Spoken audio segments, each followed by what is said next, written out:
All right, welcome and thanks for joining. Jumping right in, 6.1, we're talking about law of sines, and 6.2, we're going to be talking about the law of cosines. So this should be something super easy in 6.1 and 6.2 because it's just stuff that you've already covered in geometry. I am going to talk just a little bit faster because there's a lot of material. It's very easy, but it's sort of a lot in terms of explanation. So given a triangle with angles A, B, and C, and sides A, B, and C, the law of sines states the following relationship. Side A over sine A is equal to side B over sine B is equal to side C over sine C. And the reciprocal of all of that is true as well. Essentially, all our law of sines is saying is in a triangle A, B, and C with sides A, B, and C, any ratio of side to the sine of its corresponding angle should work and should be equal to any other ratio of side to sine. So if you want to draw this out, please feel free. Just again, giving a picture to go with that. If ABC is a triangle with sides A, B, and C, then A over sine A is equal to B over sine B is equal to C over sine C. Now, so these are oblique triangles. A is acute, and here A is obtuse. So there's two different options that we have here. Neither of these are right triangles; they're oblique. You can also, and what we're going to need in sort of later on in the notes, is this idea of H, where when we talk about side A, B, and C, or side A, B, and C, there is an H height of the triangle that can be formed from drawing an altitude. And sometimes that altitude is within the triangle. Sometimes that altitude is outside of the triangle. Notice here we have an acute triangle. Here we have an obtuse triangle. So I am going to do one example with you here in the notes. Use the law of sines to solve the triangle if C is equal to 105 degrees, side C is equal to 20, and angle B is equal to 40 degrees. So the first thing that I would do is solve for angle A. Because I know this is a triangle, all the angles, must add up to 180. So I would do 180 minus 105 minus 40. And I get angle A being equal to 35 degrees. Now, if I'm looking for, notice it says solve the triangle. That just means all the missing pieces.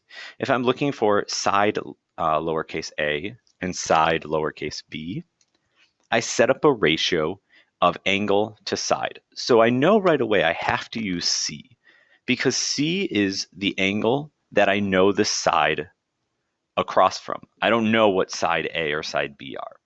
So I can say 20 over the sine of 105, and in our calculator we would want to make sure this is in degrees, is equal to A over the corresponding angle, or the opposite angle, sine of 35 degrees. If you're solving this, I'll show it this time and probably only this time. I get A sine 105 equals 20 sine 35. So I just cross multiplied there. And then you can divide by the sine 105. You might also look at this and be like, oh, just multiply by sine 35 degrees right in the beginning, which is also totally fine. So you get 20 sine 35 over sine 105. And in our graphing calculator, that's going to come out to approximately 11.876. Next, we also need to find side B. So we'll start with the same thing. 20 over sine of 105 is equal to B over the sine of angle B, which is 40. Again, just multiplying by sine 40 on both sides. I get B is equal to 20 sine of 40 over the sine of 105, which gives us approximately 13.309. All right, so that's just a summary really quick. The next example that you have, you'll do in the example video, or we'll do in class. So then we want to talk about the ambiguous case. Occasionally, the information that's given to us does not actually determine a unique triangle. So for example, if I tell you that side A is 12 side B is 31, and angle A is 20.5 degrees, there are actually two different triangles that I can draw with those measurements. And looking at it, really what the difference is how side A, how that's being drawn, whether or not that's being drawn sort of away from angle A or towards angle A.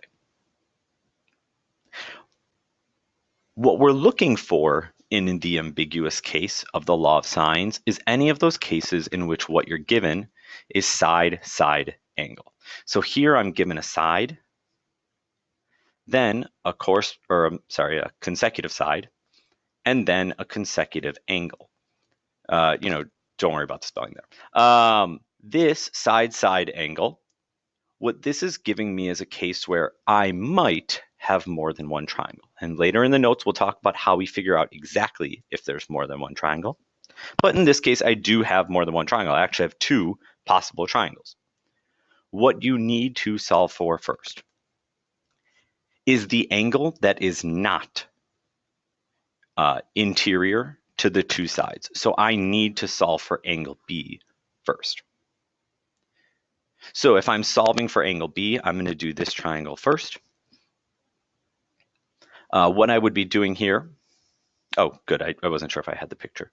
What I'm going to be doing if I'm solving for this angle B is the sine of 20.5 over 12 is equal to the sine of angle B over 31. So, cross multiplying here, I get sine of B is equal to 31 sine 20.5 over 12. And then you're like, well, how do I solve for angle B? What you have to do is do inverse sine.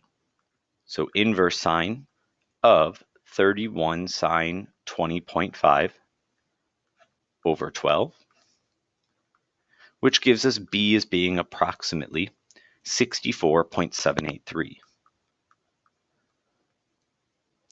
degrees. Now, what I'm going to say here is this is actually B sub 1, and I'll go back and change all of those to B sub 1. I call that B sub 1 because this is really this angle B. It's acute angle B. However, there is a different angle B. There's also the other case where B is an obtuse angle. The problem is I cannot use inverse sine in order to get that angle. If you think about inverse sine, so we're talking about inverse sine, there is a range restriction on that where it only gives you negative pi halves to positive pi halves. So essentially negative 90 degrees to 90 degrees. Those are the only answers I'm going to get. I got 64. That's within that. This is more than 90 degrees. I'm not going to get that answer by doing inverse sine. However, B sub 1 and B sub 2 are going to be supplementary. So if I want to find B sub 2, I do 180 minus B sub 1 to get B sub 2. So B sub 2 will be approximately 115.217 degrees. As a way of ever double checking, like, so are there two triangles? Aren't there? Just check whether or not the third angle would even make sense. Here I have 115 degrees plus another 20 degrees, roughly, is 135. And the whole triangle has to add up to 180. So yeah, that makes sense. In other cases, what you might get, like if you try and do this B sub 2, you might get like 70 here and 130 here. Well, that doesn't make sense because I have 200 degrees of this triangle and I still need a whole nother angle and I'm already past 180. You'll see some examples of doing this and how we determine whether or not there's two triangles, but law of sines is something that you should all remember.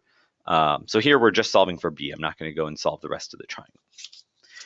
All right, moving along. So how do we know whether or not the ambiguous case exists? What I just explained with that whole like, I don't know, does it go past 180, is like a fail-safe. It's if you thought that it did exist, a way of checking. But there is a way of checking that's a little bit shorter. Consider a triangle in which you are given A, B, and angle A. And again, we can call these anything, but essentially if you're given two consecutive sides and the corresponding angle to one of them, the height, and you could use maybe this picture to come up with that, height is equal to B times the sine of A. If I'm looking right here, if I wanted to solve for height, I would say sine of angle A is equal to A over B. So sine of angle A is equal to A over B. And A is the same thing as H. So really H over B. So H equals B sine A. Now, with that in mind, and that works for all of these. It doesn't have to be a right triangle. I just picked that one. With that in mind, this does require that you know how to quickly find height. You do the side that you were given and the sine of the not corresponding angle. So these aren't going to be the same letter, is what I'm saying there. And then you have a whole bunch of conditions. If side A is less than the height, there is no possible triangle. And here you have a picture here to go with it. Here's my height. If side A is less than that, and A is an acute angle, that is an important thing. If A is acute and A is less than H, no triangle. If A is acute, angle A, and A and H are equal, you have one triangle, and it's a right triangle.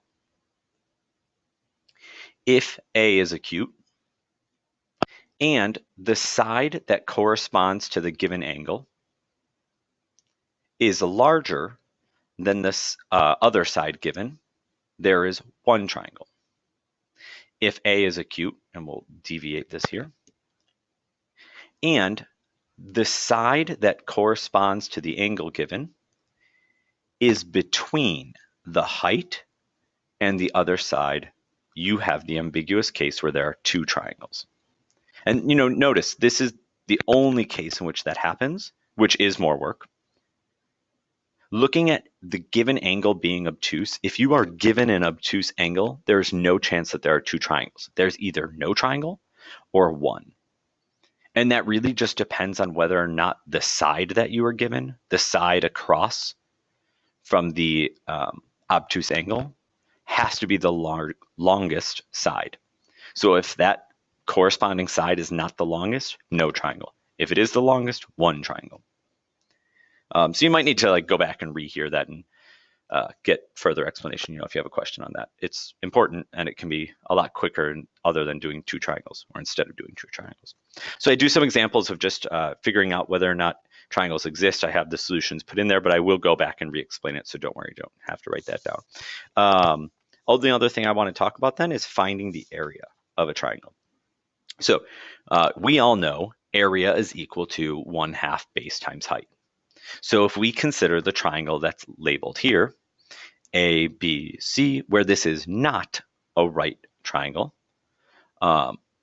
we would find the area by thinking about how we would find the height of a triangle. Back here, we said that height is equal to B sine A. And that's just what we're going to go through again. We're going to call it slightly something different. But if looking at this triangle, if I drew in the height, so here I've drawn in the height of this triangle, the sine of angle A would be H over C if I'm looking at just this right triangle. Which means that if I'm solving for H is equal to C sine A. The only reason that's different from B sine A is just because I switched around the letters of the triangle. So with that in mind, if area is equal to 1/2 base times height, and height is c sine A, area is equal to 1/2 b times c sine A.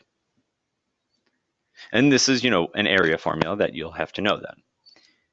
But there's actually more than one area formula, or there's one area formula that, the letters can be interchanged. In general, the area of an oblique triangle, a non-right triangle, non-isosceles, things like that, can be found by multiplying 1/2 times two sides and the sine of their included angle. And the thing that you could really notice here is that none of these letters are going to match in any given equation. Here's one equation, here's a second equation, which I didn't box off very well, and here's a third equation. In any individual one, none of those letters are the same. Here's A, B, C, A, B, C, A, B, C. So you're multiplying 1/2 times two sides and the interior angle, which is always going to be the angle that you haven't yet had the letter take place. So again, this is all just geometry. There are some examples if you want to go and watch them. I know you're sort of familiar with law of sines and you might feel confident, but some of those ambiguous cases of side angle are something that you are going to want to maybe get a little bit of a reminder on. Otherwise, jot down if you have questions. You probably are going to want some re-explanation of this. There's a lot of good stuff that comes with that.